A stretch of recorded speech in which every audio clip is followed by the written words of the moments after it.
बॉम्बे नाही, मुंबई.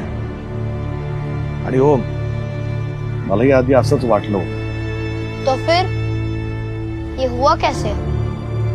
आधी आम्हालाच आमच्या भाषेची लाज वाटू लागली.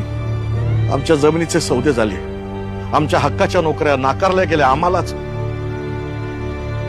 आणि असं करत करत शेवटी हे शहर आम्हालाच परवडेल असं झालं.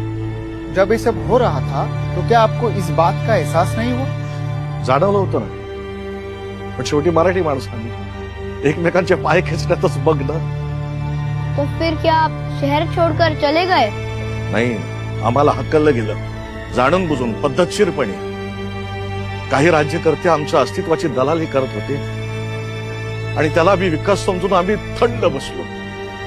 पर किसी ने भी इस बात के खिलाफ आवाज क्यों नहीं उठाई? एक होता ना, तुमची भाषा गेली आणि पायाखालची जमीन गेली की तुम्ही कोणी नसता जगामध्ये. तुम्हाला काही अर्थ नाही.